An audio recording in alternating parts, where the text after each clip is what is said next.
Albert, Arteria dan Pak Edi gitu. Mereka mewakili pikiran pemerintah, berupaya untuk meyakinkan pada kita pentingnya dan bermutunya KUHP itu tuh, rancangan itu. Dan bahkan sebelum dia dinyatakan sebagai hukum positif, sudah dikasih predikat itu hukum yang paling mulia sebagai temuan peradaban terbaik bangsa ini. Jadi iklannya udah jalan sebelum barangnya ada itu. Kira-kira begitu perumpamanya. Enggak ada soal itu. Semua upaya untuk menerangkan itu di dalam logika namanya causa cognoscendi. Seluruh causa cognoscendi yang bagus tadi dibatalkan oleh artikel Wakil Menteri. Namanya apa tuh? Hukam. Wamen Hukam di Kompas tadi. Tadi siang saya makan bakso tuh. Terus tukang bakso bilang begini. Tulisan dari Wamen itu Pak Rocky, itu tulisan yang kurang ajar. Karena menghina orang yang punya intensi untuk mengkritik. Dia baca, tukang baksonya bilang gitu. Tulisan kurang ajar. Saya bilang enggak, itu bukan tulisan kurang ajar. Itu tulisan kurang otak. Yes. Karena dia tidak punya lagi kemampuan untuk membedakan causa cognoscendi dan causa essendi itu. Kan mau dikatakan bahwa ini harus benar. Karena kalau dia tidak benar artinya kalian itu nggak punya otak. Kan itu isi dari artikel Profesor siapa namanya itu? Edi itu. Itu menunjukkan keguru besaran dia tidak ditopang oleh otak yang besar itu. Karena menghina akhirnya. Itu dasarnya. Satu-satunya di negeri ini yang tidak boleh dihina adalah tukang bakso. Tapi udah dihina tukang bakso. Tukang bakso nggak tersinggung.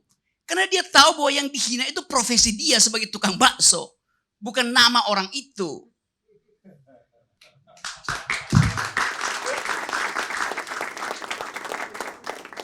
Tukang bakso yang laporin Ibu Mega. Mereka paham. Memang profesi kami terhina dibandingkan dengan profesi koruptor.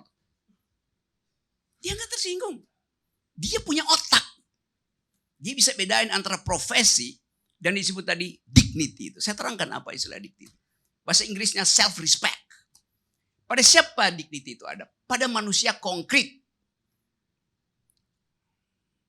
Sekarang berlaku prinsip. Bisa nggak dignity itu diabaikan?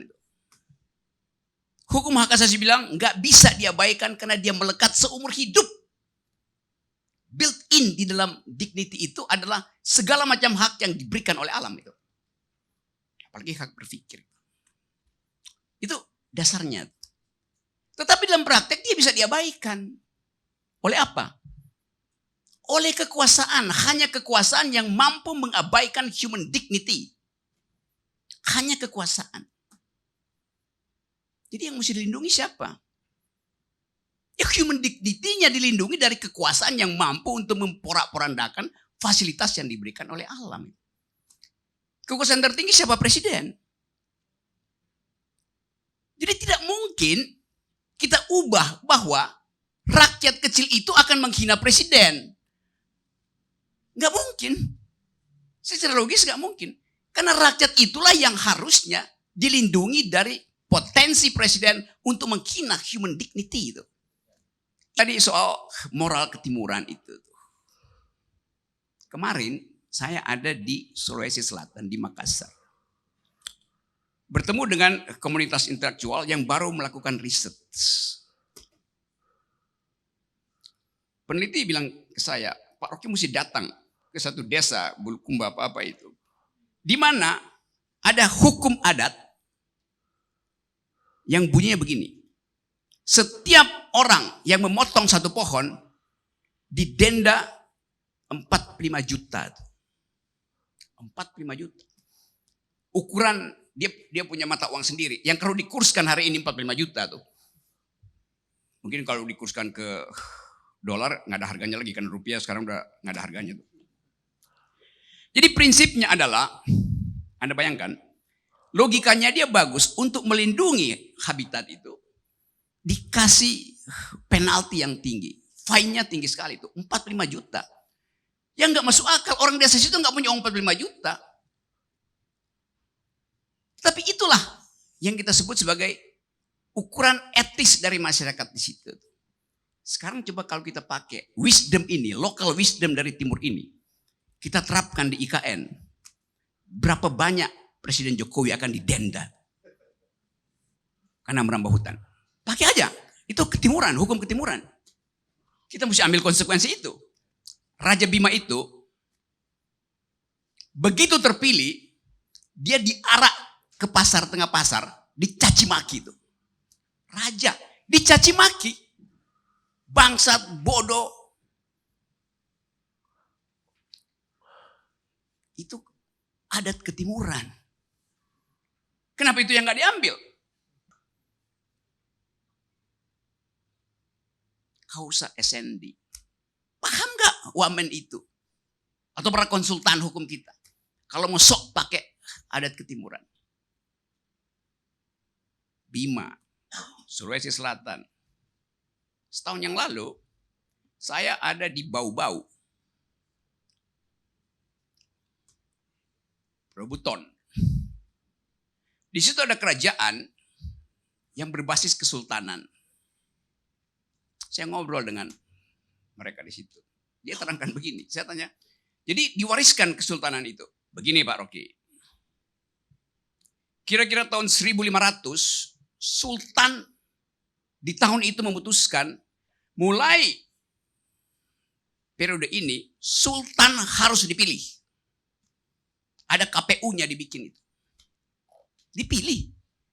Jadi Sultan sendiri mencabut kemuliaan dia, diserahkan pada pemilih itu. Adat ketimuran. Jadi itu fakta bahwa adat ketimuran kita justru tidak menginginkan ada kekuasaan yang tidak bisa dikontrol. Terus datang istilah bahwa enggak. KUHP itu yang diterangkan tadi adalah upaya untuk memberi rambu-rambu. Karena itu enggak ada yang langsung penalti. Bisa negosiasi. Argumen itu diketawain oleh rakyat Bima, rakyat Sulsel, sama rakyat Bau-Bau. Ngapain mesti coba-coba? Kalau di ujungnya nanti kalau nggak berhasil, ya kayak uang aja tuh. Kalau nggak ada uang ya penalti juga, akhirnya pidana juga. Jadi reasoning dari pemidanaan itu justru yang tidak dikehendaki oleh adat ketimuran. Dasarnya apa? Orang bisa berargumentasi, bercakap-cakap. Jelas. Sebelum saya pulang dari Makassar, saya diundang makan oleh komunitas itu. Makan ikan, kepala ikan. Mereka tanya ke saya, Pak Rocky, enak nggak kepala ikan? Saya bilang memang enak. Karena lebih enak kepala ikan dibanding kepala negara. Kena deli nggak saya kalau begituan? Karena akan ditanya, Anda menghina kepala negara apa menghina kepala ikan? Jadi yang saya mau terangkan adalah kemampuan kita berpikir itu yang harus kita pelihara, kejujuran dalam berargumentasi. Jadi kalau saya mau bongkar semua soal ini, kita tiba pada kesimpulan bahwa sebetulnya tacit agreement dari KUHP itu ada pengendalian politik.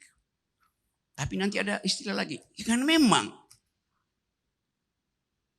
liberalisme itu berbahaya, kebebasan itu berbahaya. Yang kita tentang kebebasan yang berbasis pada kepentingan individu, bukan pada kebebasan untuk bicara. Kata liberalisme itu kan di sini dibikin kacau.